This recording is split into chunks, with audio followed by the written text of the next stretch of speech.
Folks, we have covered the Crown Act on many occasions. Of course, it first passed in California. It moved to other states as well. Then there was the effort to get it passed on the federal level. Well, it didn't. Why? Because Republicans are standing in the way of the Crown Act from being passed. On Monday, the goal was to fast track. It required a 2/3 vote. And it's called, first of all, they're creating a respectful and open world for natural hair. Okay, Crown Act. And again, it needed to get 2/3 vote to move the bill forward despite gaining the simple majority. Now, the vote was 235 to 188. No Republicans supported it. The two black Republicans in the House, Burgess Owens of Utah, as well as Byron Donald, they both voted against it. And so I tweeted at both of them. And this is what Owens had to say as to why he does not support the Crown Act. Pull it up, please. He tweeted me back, because the black employer who took the risk and built their business has the right to hire employees based on their own dress code, not the employee and their hairstyle wishes. Racism is thinking black people need a Crown Act because only white people are business owners. Well, that's kind of stupid. We, of course, invited Congressman Owens on the show. Have not heard from him. We did talk to the office of Florida Congressman Donald. They said there were votes today. He was busy, but he may try to come on next week. Welcome to have both of them on the show. But joining us right now is Congresswoman Coleman, and she's made it perfectly clear that she's going to continue. Congresswoman, glad to have you back on the show. Here's what I find to be interesting. First of all, when you see that comment from Owens, a brother, by saying and trying to make it sound like only white people are business owners, no, that's not the whole point of it.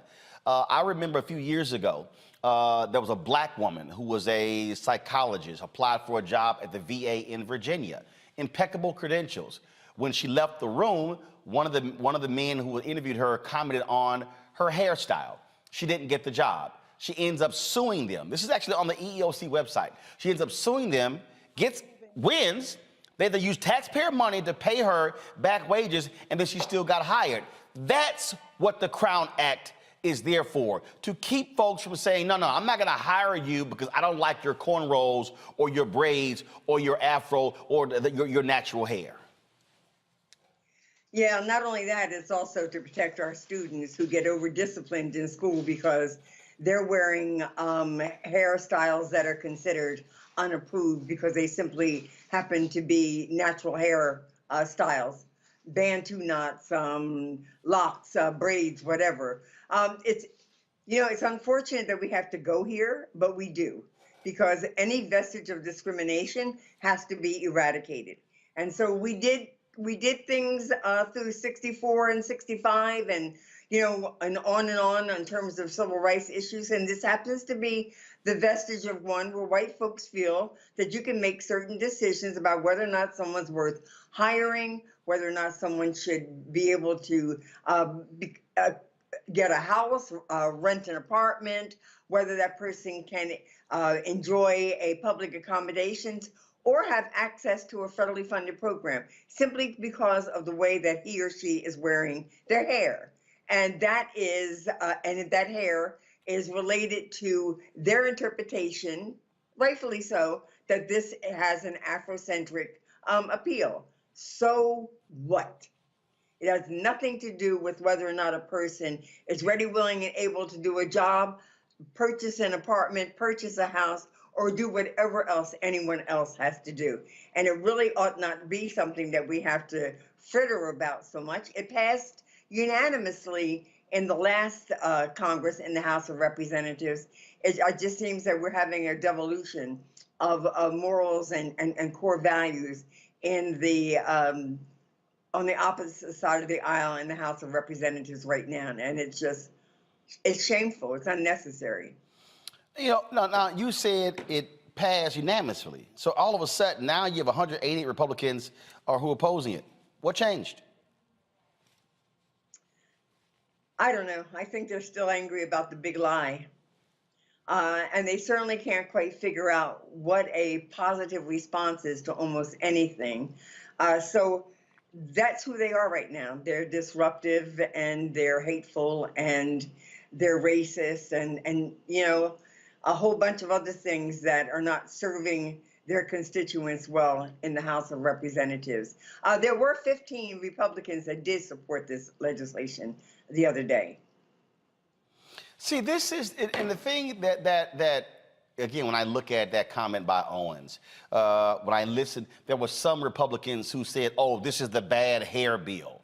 I mean, the mocking, if you will, as if this is really no big deal.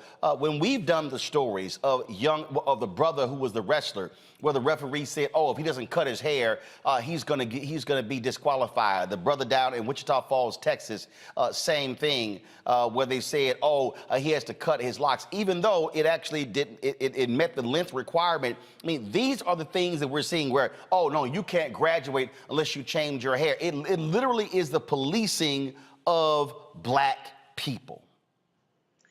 Yeah, it's the racism that's so deep that you find anything that remotely reminds you of something that looks different from you, it should be treated in a substandard way. So the youngster whose hair had to be cut in front of a whole gymnasium before he did his wrestling match, I am so proud of him because then he went on and he won that match.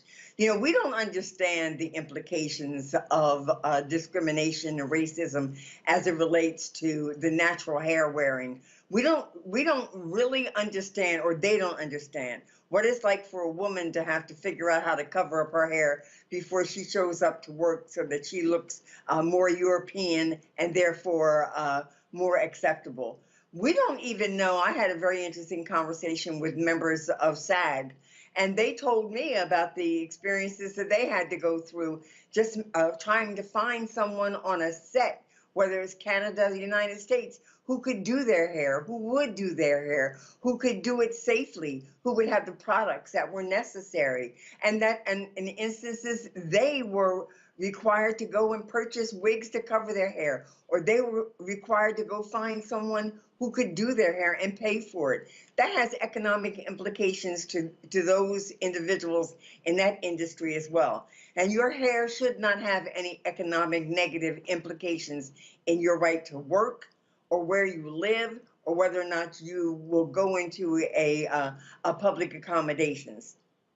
That is the case. Now, explain to people, a couple more questions. Explain to them why it required a 2/3 vote, and then what is next. It was going to hopefully be a part of a larger package, and it was going to go straight through without going through the Rules Committee. In order to do that, to come directly to the floor from the committee, from the Jurisdiction Committee, it needed to get a 2/3 vote. But this is what's going to happen. It'll now go through the Rules Committee. We are in the majority, so we're in the majority of the agenda of the Rules Committee. It'll then come back to the floor for a vote, and it will simply need a majority, and it will get it. All right, then. Now, let me ask you this here. Just your assessment of last night's State of the Union address by President Joe Biden. Actually, I thought it was a very good address. I thought that he had so much tugging at him, Roland, that I appreciated his talking about his SCOTUS nominee. I appreciated his talking about working class families and safety and security and uniting not only this nation, but the world in support of Ukraine. And I even appreciated the fact that he stood up there and he said, you know, let me be clear. There's no one that is seeking to defund the police.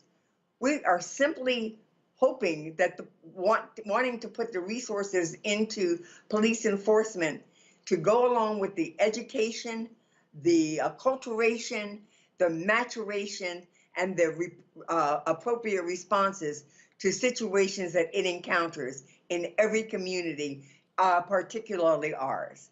And so I think that if Joe Biden didn't have to spend so much time on Ukraine and dealing with that, which is a very important issue, he might have spoken more to some of the issues that were highlighted in the Build Back Better agenda and why that's important, particularly to women and to minorities and to elderly and to access to health care and jobs. But he talked about things like 6.5 million jobs that have been created since his presidency. So did he say everything I wanted him to say? He may not have said everything I wanted him to say last night, but I'm going to tell you, he's made promises. He's been keeping his promises. And when he's come up short on some of those promises, we can look to the Senate and find out why. And any reaction to those two nutcase Republicans who chose to heckle the president? It seems that this is an ongoing deal, Lauren Boebert and Marjorie Taylor Greene. Well, my grandparents used to say ignorance does as ignorance is, but, you know, I actually had a conversation with one of them who made a comment about the Crown Act during the discussion, the debate of the Crown Act, and referred to it as the Bad Hair Act. And I went over and asked her, I spoke to her about thinking that she perhaps misspoke. You say it was Boebert or Taylor Greene? I went over to one of them. Got it. And I explained to her that I needed clarity, because to refer to that bill as a bad hair bill sent certain kinds of triggers to my community, because those comments are triggering, and they are racist and have negative connotations, this whole issue of bad hair. And so I really hope that she misspoke, and I wanted to ask her personally, did that perhaps happen? And she did say, well, I meant it was a bad hair bill. Not that it's bad hair, but it's a bad hair bill. And she said, and I thought we needed to be dealing with other things instead, because I don't think it's that important. I said, well, I don't agree with you that it's not important. It's very important. It's you know, the part of the whole issue of discrimination. But I am happy that you clarified what you meant when you said it. Quite interesting. Congresswoman Coleman, glad to have you on Roland Martin Unfiltered. We appreciate it. Thanks a lot. Good to see you. Thank you for having me. All right. Folks, let's talk further about last night's speech. Here's some of what President Joe Biden had to say. In fact, our economy created over 6.5 million new jobs just last year. More jobs in 1 year than ever before in the history of the United States of America. The economy grew at a rate of 5.7 last year, the strongest growth rate in 40 years. And the first step in bringing fundamental change to our economy that hasn't worked for working people in this nation for too long. For the past 40 years, we were told that tax break for those at the top and benefits would trickle down and everyone would benefit. But that trickle-down theory led to a weaker economic growth, lower wages, bigger deficits, and a widening gap between the top and everyone else in nearly a century. Look, Vice President Harris and I ran for office, and I realize we have fundamental disagreements on this, but ran for office with a new economic vision for America. Invest in America, educate Americans, grow the workforce, build the economy from the bottom up and the middle out, not from the top down, because we know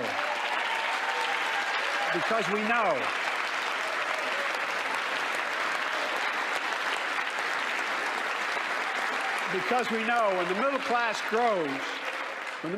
grows, the poor will way up and the wealthy do very well. The most fundamental right in America is the right to vote and have it counted. And look, it's under assault. In state after state, new laws have been passed. Not only to suppress the vote, we've been there before, but to subvert the entire election. You can't let this happen. Tonight I call on the Senate to pass the Freedom to Vote Act, pass the John Lewis Act, Voting Rights Act. And while you're at it, pass the Disclose Act so Americans know who's funding our election. We should all agree the answer is not to defund the police, it's to fund the police. Fund them. Fund them.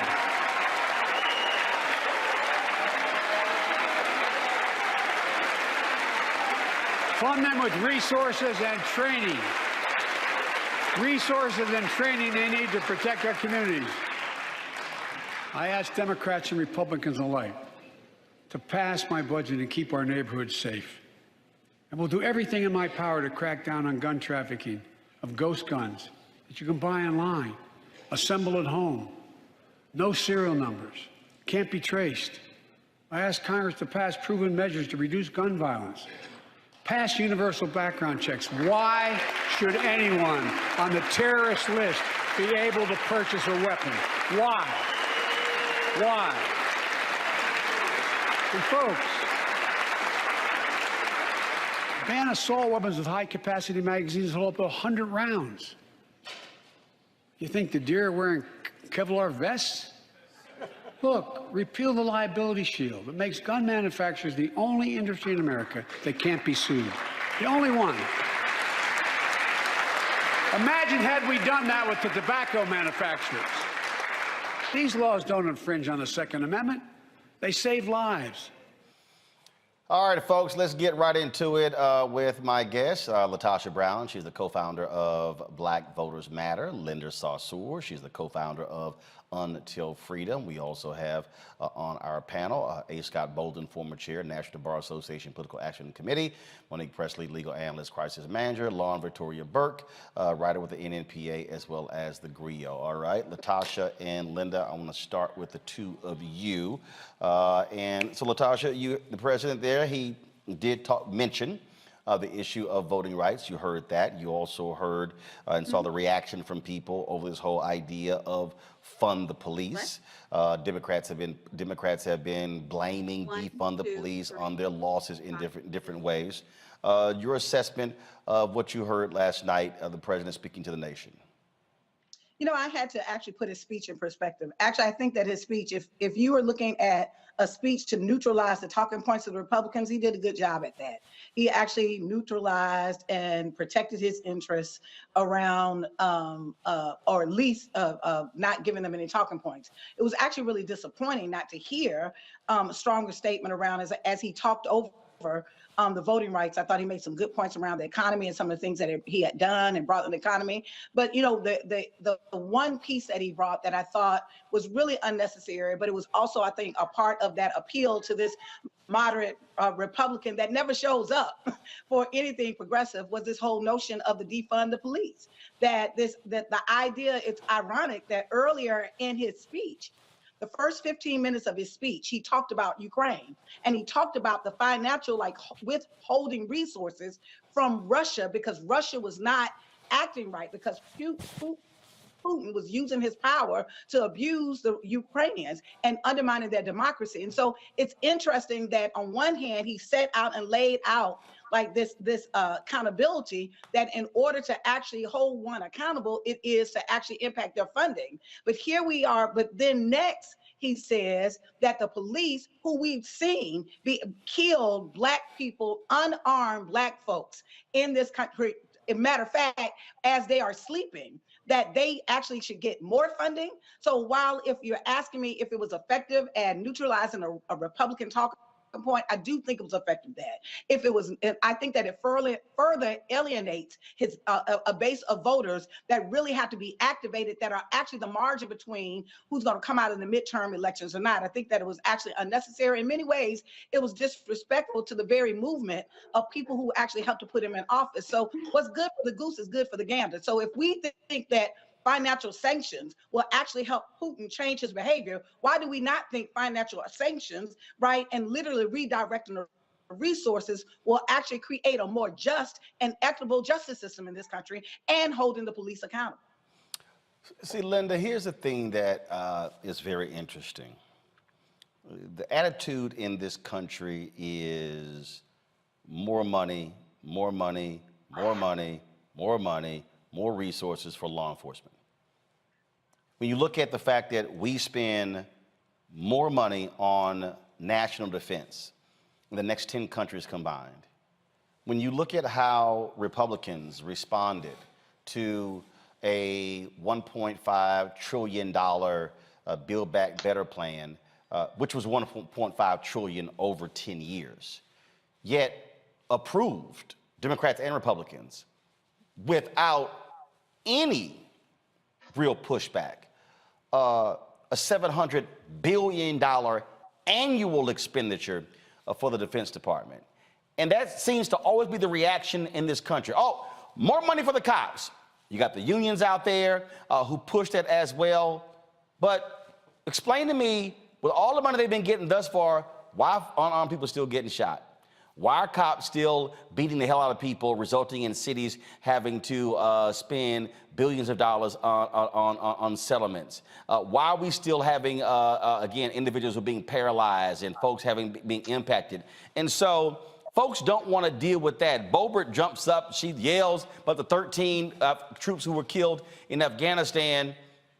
Should any of us jumped up and yelled about the Black folks that have been shot and killed by cops? That, to me, is what was striking when I heard that last night.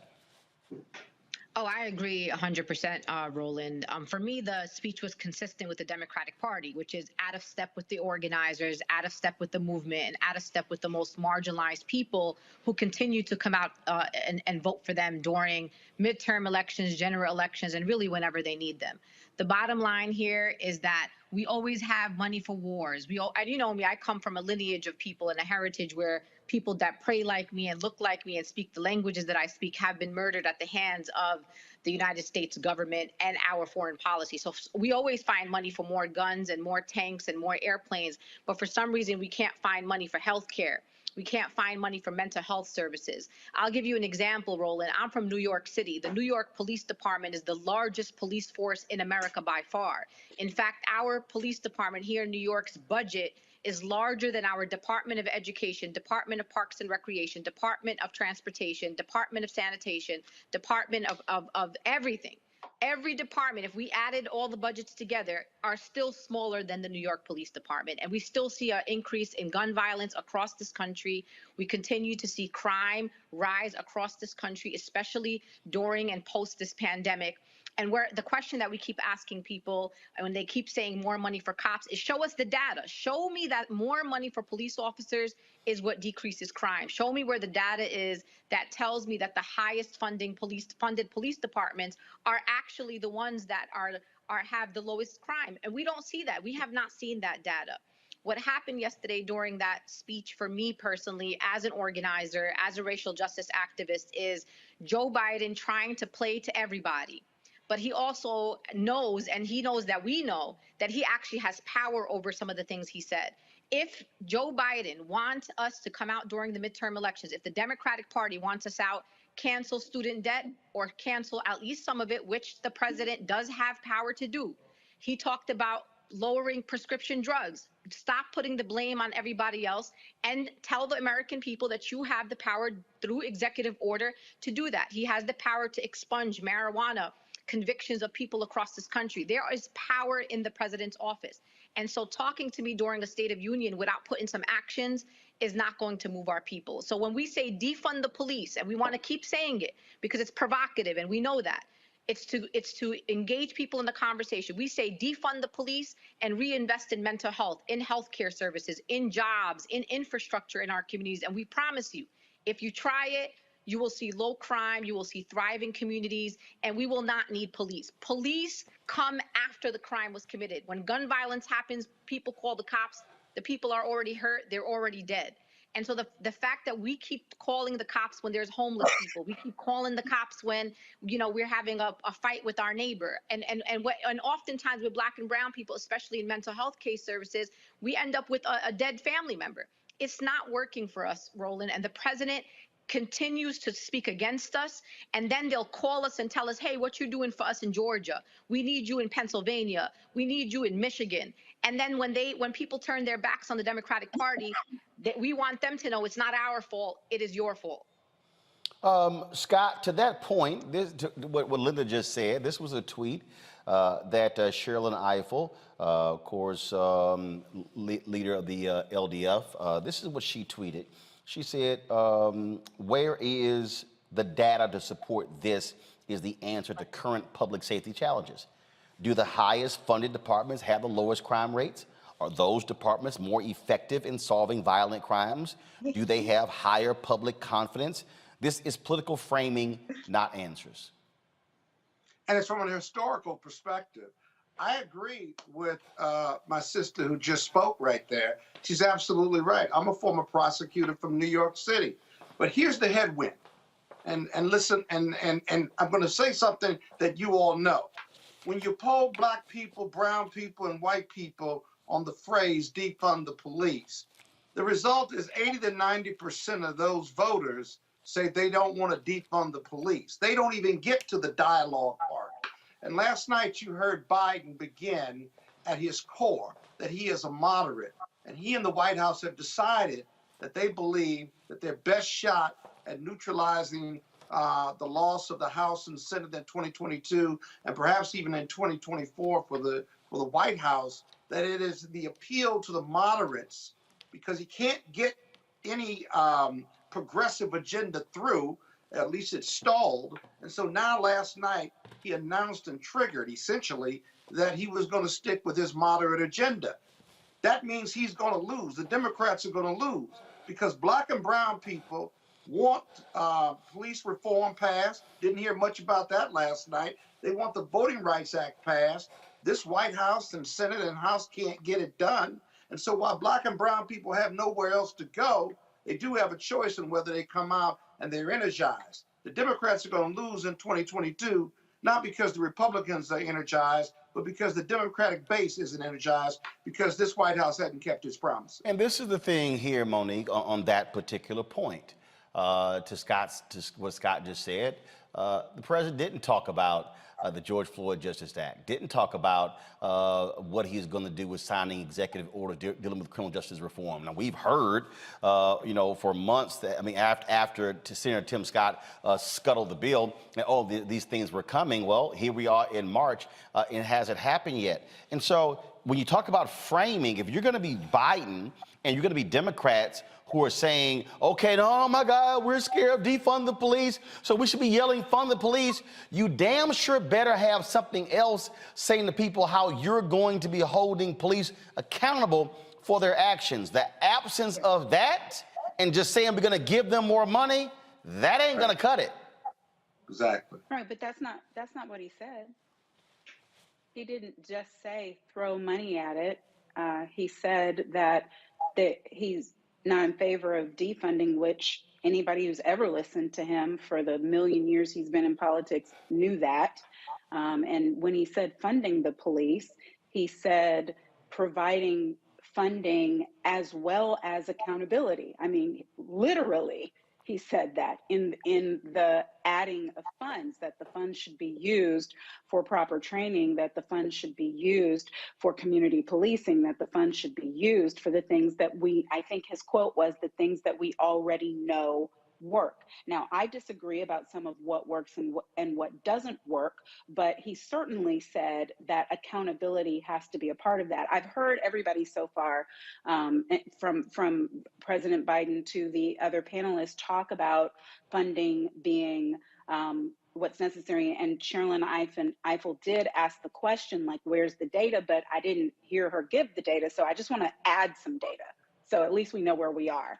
The highest spender on policing and corrections are separate, right? But sometimes they're aggregated together for a larger number. But the highest number per capita is the District of Columbia. And after the District of Columbia, it's Florida, then Nevada, then Maryland. Now, if you look at the changes that have been made in the District of Columbia before the spike of the past year, that money, during a time when I was a part of the civil division of an attorney general's office that was recommending some of that funding, some of that did work, but a lot of that went into settlement and judgment funds. A lot of that went into rectifying so that they could stay out of a situation where they were taken over by the government. But then it's Florida, Nevada, Maryland, Rhode Island. You would notice that two of the smaller states are spending more per capita than a New York, which I think is 7th on the list. And so if we're going to look at it, the numbers are there, and we can do a real analysis, and then we can have an answer, and we can say more funding either does or does not work. And it works when you use it for training, or it works when you use it for racial sensitivity, or it works when you use it for hiring better paid, higher quality officers. It doesn't work when you use it for equipment. It doesn't work when you use it to put guns on the streets that look like they're in a war zone. I think it's more nuanced than what either side at this point is saying. So I am interested in the conversation, and I'm interested in actually looking at the data. I want both sides to look at the data and actually come up with some answers. See, Lauren, here's the thing, though, okay? Moni talked about it being nuanced. Actually, in one of Sherilyn's tweets, she talked about the complexities of it. But the reality is nuance doesn't work in political atmospheres. And when you have the folks on the right who do their branding, we know how that works. And then you have reactionary Democrats. I saw one of your tweets. It was I think she had a Florida who was complaining about, oh my God, I almost lost because of defund the police. When it was like, no, maybe you also ran an awful campaign. Right. And so, you know, what we're dealing with here is what I hear from African Americans is, we want to see action. What the president is going, he mentioned accountability, but he has to articulate what that is. This White House can't wait until August or September or October to roll out executive order dealing with criminal justice. Hell, Scott scuttled that thing in November, December. It's March 2nd. Y'all might want to do this in the next 60 days. Yeah, that's right. But You to your think? point, Roland, with regard to nuance, okay, it was the Democratic Party that fell into this trap of letting the Republicans define what defund police was. Defund police was a reallocation of resources argument. When you have, as Linda Salsura already mentioned, a New York City with a police budget of $11 billion. What people were talking about in the activist community was a reallocation of resources. The Democratic Party, as usual, allowed the Republicans to define the defund police issue. That was the first idiot mistake, okay?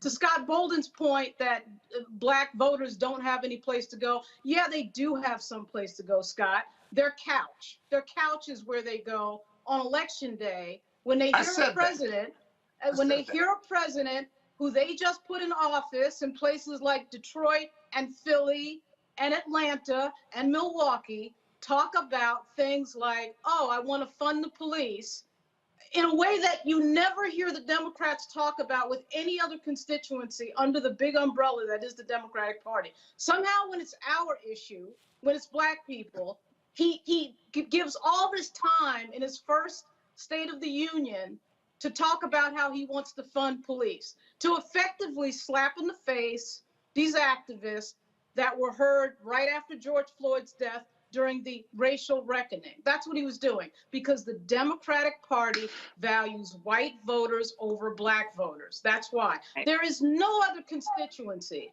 that you would hear a president of the United States get up there, a Democrat who's won on black voters, go out of his way to state that this issue that's important to you is not the way we're going to go. And when you see people like Scalise and McCarthy standing up and applauding and giving this president a standing ovation over that, that is crazy. They're heading into a midterm election in which they need black voters, their number one most dedicated voting bloc. The number one most dedicated voting bloc, and that's the way the Democratic Party talks to them. Terry McAuliffe tried the same thing last year, and he lost. He lost. He did the same thing. Oh, we've got to fund police, and I'm for funding police. Okay, Democratic Party, you want to play this? You want to stand up there and talk this way about your number one voting bloc, and then not mention anything about voting rights, by the way. So it would be one thing if he mentioned a lot about voting rights, which there's a front-on attack on voting rights right now in this country, all over the place. President doesn't mention anything about that. But then, let me go into a whole big thing, a whole big section, and take time to slap in the face my number one voting bloc. That makes no political sense. Whether you agree with defund or not, that makes no political sense. And you will never see any other group treated that way. And if you can name another group under the Democratic Party that's treated that way, I would like to know what that group is, because I've never seen anything like it. So first of all, he did mention voting rights. We played it, but again, to your point, it wasn't extensive. But Latasha, this is what we're looking at. This is what we're looking at, and we saw it last night in Texas. In Texas, 11 judicial incumbents on the Democratic side are losing. Final votes haven't been all in, but 11 Democratic incumbent judges are losing because of the historic bail reform movement there in Houston. Who are they losing to? County prosecutors who were funded and supported by police unions. This is the Democratic primary. That's right. So when we talk about bail reform, we talk about efforts to shut down Rikers Island, we talk about how to deal with mass incarceration, what we are looking at is a rejection of that largely by white folks. And you have these police unions getting with these prosecutors. They're targeting black and progressive district attorneys.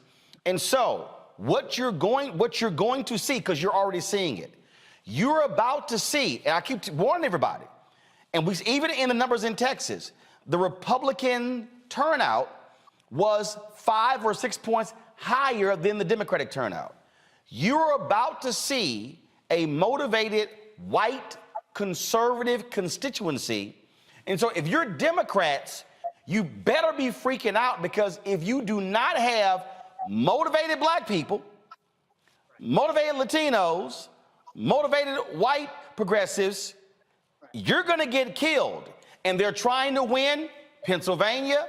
You're going to need it in Pittsburgh and Philadelphia. You're going to need it in Wisconsin, Milwaukee. You're going to need it in Georgia to return Warnock. You're going to need it. You're going to need it to give Val Deming any chance in Florida. You're going to need it in Broward County and Miami-Dade County. You're going to need it to happen in Ohio. Whoever wins that, Representative Tim Ryan is leading. You're going to need that in Cleveland, Cincinnati, Akron, and Dayton. And so they better realize, and look, you're out there in the streets, urban and rural, and so lay out to folks watching what you literally are seeing and hearing that should be scaring the hell out of any of these largely white Democratic consultants running these campaigns. You know, the bottom line is people are not motivated and they don't see anything for themselves. At the end of the day, let's think about, what did black voters get last night? What was the talking point that black voters got? That the major, other than he made an appointment to the Supreme Court, which is significant. We applaud that. I'm excited about that. But ultimately, even to talk about funding, we're going to fund the police. In essence, I'm going to reward the police. He even went on to say that he said accountability, but he went right back and said that some of those things like getting them cameras, like getting them training, as if that is the issue. That if we get them trained and we get them more cameras, then that's going to stop it. That's going to uproot the structural racism where the very foundation of the police was created to control and manage Black people. We can't get away from that. That part of what keeps this party not being able to actually go forward is because it is also has this love affair with white supremacy. It has a love affair with white comfort. And once again, what we're seeing is we're going to see a base that is not motivated, a base that literally will decide, yes, they will make a decision. They will decide to stay home. A base that is saying that we can't even get something that's fundamental voting rights. Think about it. Here it is. I am a voter in the state of Georgia, right? That not only helped get the president in office, but we also helped to make sure that he had 2 senators in which to govern by. So we got 15 minutes of a speech of America defending democracy abroad. We got 1 sentence at best of talking about voting rights and being able to send voting rights over here to me and I'll sign it up. So I think fundamentally, just as you said, that the Democrats, if they're going to want to win, they're going to have to do like the Republicans. They're going to have to take care of their base. They're going to have to motivate their base. They're going to have to give their base something that's not just about a transaction and a talking point, but really is a true commitment around being able to deliver. Secondly, they're going to have to let alone their love affair with this white moderate Republican that has never showed up, that has not showed up in 20 years. That voter, there is data to support that. So this whole idea that this Republican moderate voter is going to come in and change the tide, there is simply no evidence to support that. There's no data to support that. And third, that I do believe that there were also issues around canceling student debt. We didn't hear anything about that. True criminal justice reform. We didn't hear anything substantial about that. And so I think they're going to have to do a better job at really having a clear vision where they're putting to people, being disciplined enough to say, what are they going to deliver for their base? Linda, you are also out there. Y'all are on the ground. You're interfacing with people in public housing complexes, in low-income neighborhoods, in middle-income neighborhoods. You're dealing with people who are formerly incarcerated. Again, when you look at what you are hearing from Democratic policymakers, and project, if you will, what these candidates are going to be facing when they start appearing in front of these voters as more and more of these primaries begin to take place over the next few months, and then, of course, leading into the general election in November. Listen, I still have the bruises on my knuckles for how many doors we knocked in 6 states during the 2020 elections. And just everybody already knows this. It's not a secret. I'm not a fan of the Democratic Party, but I also understood the importance of defeating a fascist like Donald Trump in the White House. The bottom line is we underestimate these voters. These voters want to see transformative change that actually touches their lives. What we see on the ground when we go to different communities is young people that are saying, wait a minute, you told us something about criminal justice reform. You told us something about the George Floyd and Justice and Policing Act. You told me something about voting rights, that they were going to do something about voting rights, and nothing is happening. We stood listening to standing in solidarity with Ukraine. We talked about fighting for democracy and doing it by any means necessary. Well, I needed my president to sanction places like Arizona and Texas for voter suppression laws, for standing in solidarity with Black and brown communities who are literally in the United States of America being pushed from the democratic process. Even when he talked about the nomination of the Supreme Court justice, which, as Latasha said, we are excited about. One promise kept, that you were going to nominate a Black woman to the Supreme Court, and I'm honored to be alive to see that happen. But even then, a woman who's qualified, who has a resume that is taller than Joe Biden, he still felt the need to say that she and her nomination reassured the Fraternal Order of Police. The Fraternal Order of Police, who had stood against police reform, who has endorsed Donald Trump for presidency. So again, The Democratic Party is not talking to us, and they're not talking to our voters. If you want to win in 2022, you need increased voter turnout. You need young people. You need young Black and brown people to go to the polls. You need new Americans and immigrant communities. No immigration reform. We have not been able to pass a single piece of transformative legislation that was promised to us. And that's what they told us, Roland. You were there in Georgia. They said, win us those 2 seats, get us Warnock and Ossoff, and we're going to be the majority. But the Democrats don't know what to do when they have power, but the Republicans do. They are bold. The Republicans are bold. Are they boldly wrong? Yes. Are they boldly bigoted? Yes. But they are bold and they stand their ground. And we are asking our Democratic Party to fight for us and fight for our issues in the same way that Republicans will fight against us and against progressive values of our communities. The bottom line is, we're the ones that knock the door. It's LaTosha Brown that knocks the door. It's Cliff Albright. It's Linda Sarsour. It's Tamika Mallory. It is the Black and brown organizers who are calling for the abolition of ICE. They are the ones that are calling for the defund police, and we are the ones that turn the people out the polls. So if you want us to stay in line, start delivering for our people and start at the minimum with some executive orders. And the last thing that I'll say, which is also not true, Bowman won in New York and Scarsdale and Riverdale and some of the most conservative communities in New York City on defund the police, on progressive issues, and beat one of the most conservative Democrats in Congress. We watched people across the country who are winning. We have a New York City Council that literally won this term around issues like defund the police. We watched Texas, where we have people like Cisneros and Caesar who won primaries on these progressive issues. And so I'm not sure why people believe that we can't win on these issues, because the Republicans make us believe that. They frame our conversation. And I am telling the Democratic Party, let us lead. And we promise to bring victory to our communities, but you cannot continue to speak against us, because the more you do that, the farther we walk away from the Democratic Party. Monique, the State of the Union speeches, frankly, doesn't move the needle like these speeches used to. Okay, so he's given the speech, folks remarked on it.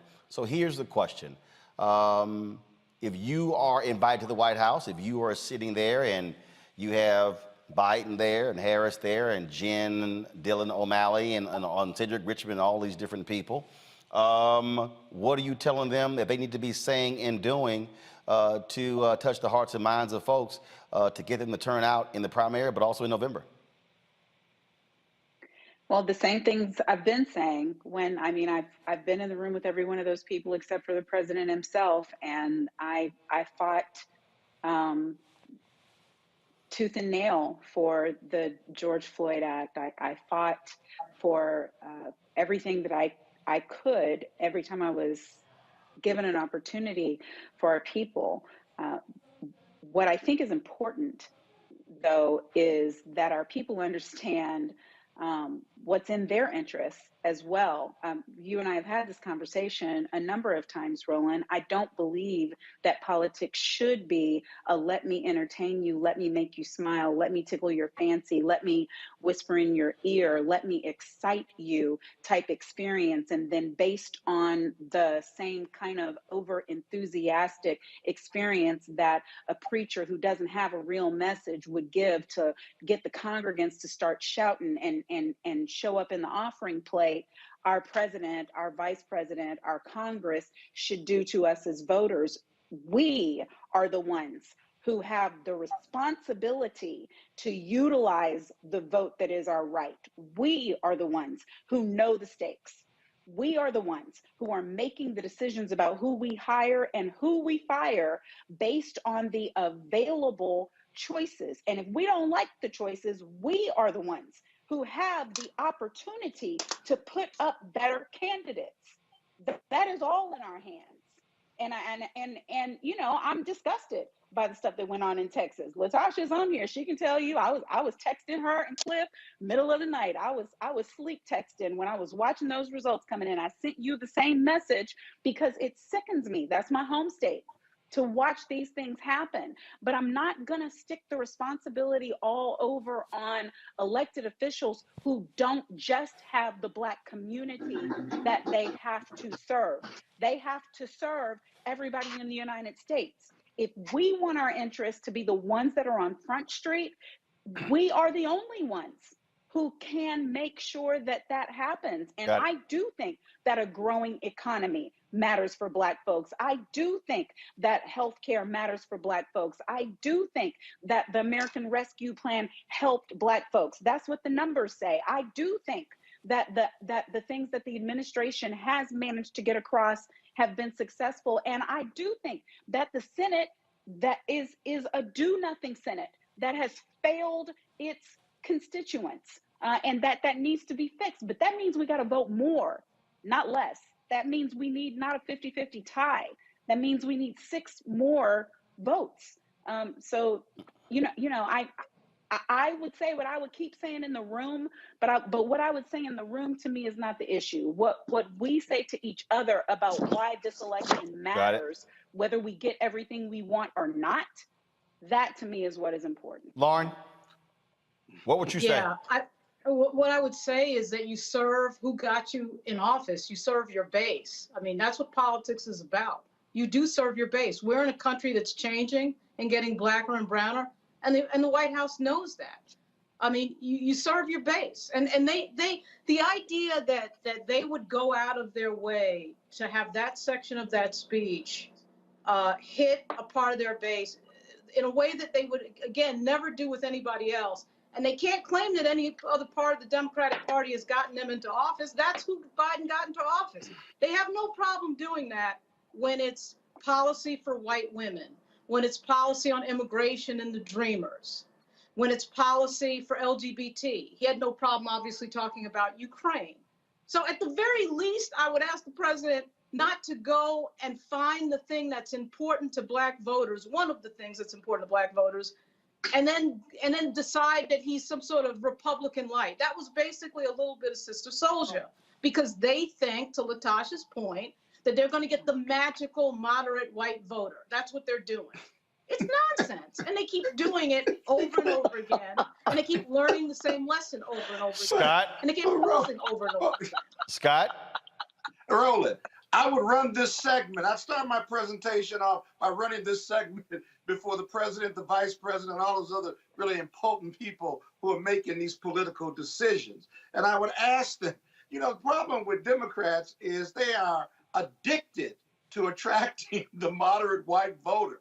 The moderate white voter has not voted for a Democratic president and who won, let alone lost, since Lyndon Baines Johnson. The data is out there, but they're white privilege. The Democratic white privilege will not allow them to embrace the concept and precepts that their Black people and brown people are their base, that progressive whites are their base, and strong independent support are their base of voters. Yes, Joe Biden and Kamala Harris, yes, you can win with that coalition, because the white voter is never returning in the majority to the Democratic Party. They tell you every 2 to 4 years that they're not returning, and you just don't believe them because you are smitten with bringing them back. It's a failed relationship, good, bad, or ugly. Give it up. Go to your base, stick with your base, but their white privilege won't let them. And they're going to try and try and try. They're going to try it all before they ultimately decide otherwise. And it wasn't different when we had a Black president, and we got a black vice president right now. And it's just dumb politics. Politics. I have to let Latasha and Linda respond to this, because I think what Scott just said, what Lauren just said, I'm still laughing. Last week, Bill Maher on his show, I don't know what the hell to call him these days. This is literally what he said on his show in terms of how Democrats should be responding, saying that Trump's numbers are cooling off in his base. Just listen to this, y'all. That these supporters are wavering, let's not nudge them back into Trump's embrace by showing no graciousness.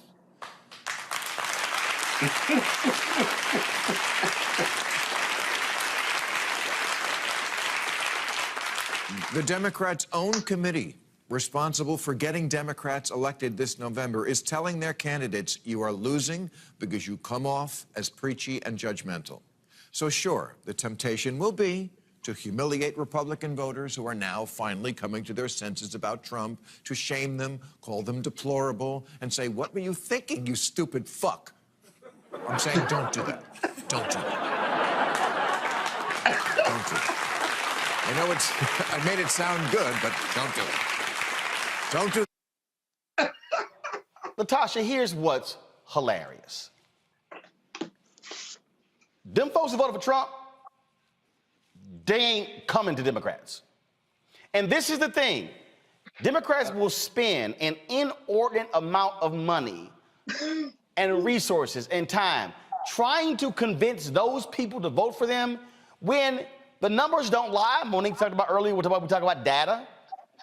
You can actually spend fewer resources and less time trying to get your base out to vote than trying to flip them. And that's the whole deal. And so, and then also, Democrats are in love right now with suburban voters, but we saw in Virginia, when you throw up something dealing with race, where some of them suburban voters will go. And so when you start talking about trying to win, you've got to maximize black turnout, you've got to maximize Latino turnout, you've got to maximize young white voter turnout, and you've got to also be willing to go, like Stacey Abrams did, into rural parts.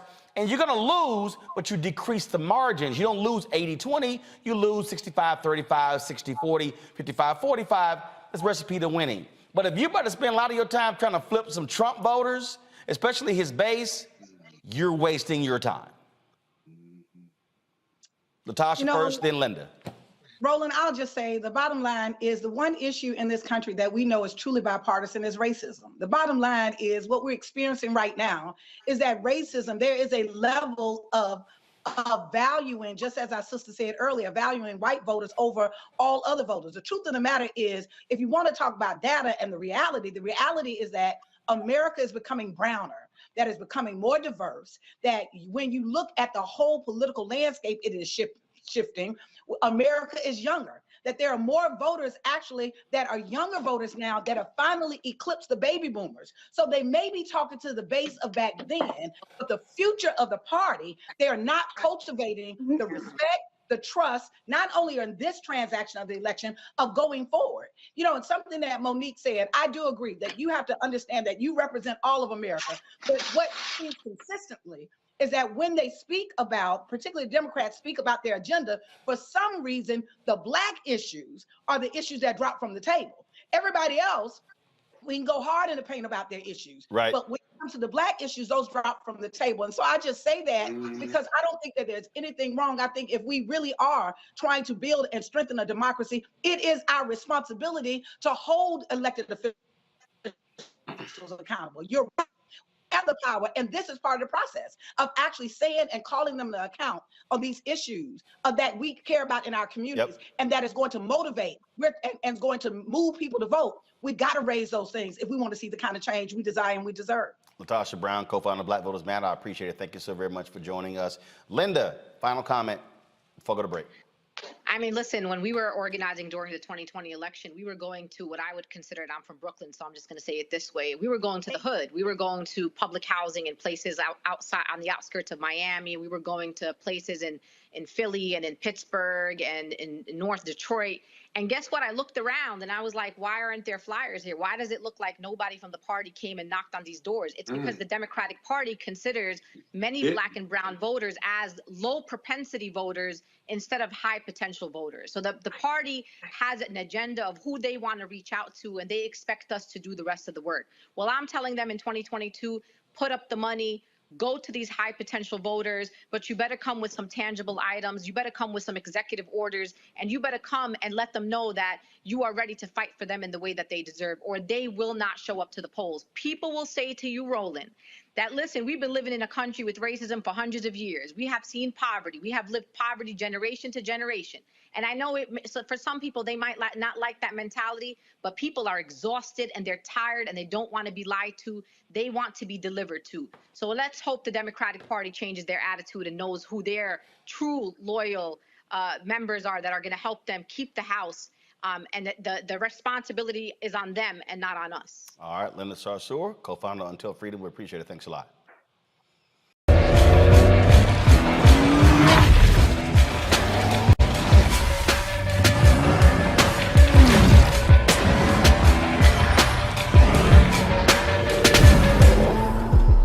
Pull up a chair, take your seat. The Black Tape with me, Dr. Greg Carr, here on the Black Star Network. Every week, we'll take a deeper dive into the world we're living in. Join the conversation only on the Black Star Network. Don't you think it's time to get wealthy? I'm Deborah Owens, America's Wealth Coach, and my new show on the Black Star Network focuses on the things your financial advisor or bank isn't telling you. So watch Get Wealthy on the Black Star Network.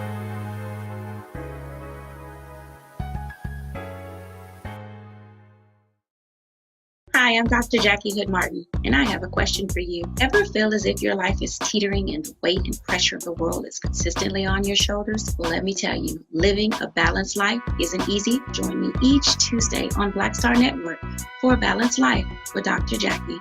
We'll laugh together, cry together, pull ourselves together, and cheer each other on. So join me for new shows each Tuesday on Black Star Network, A Balanced Life with Dr. Jackie.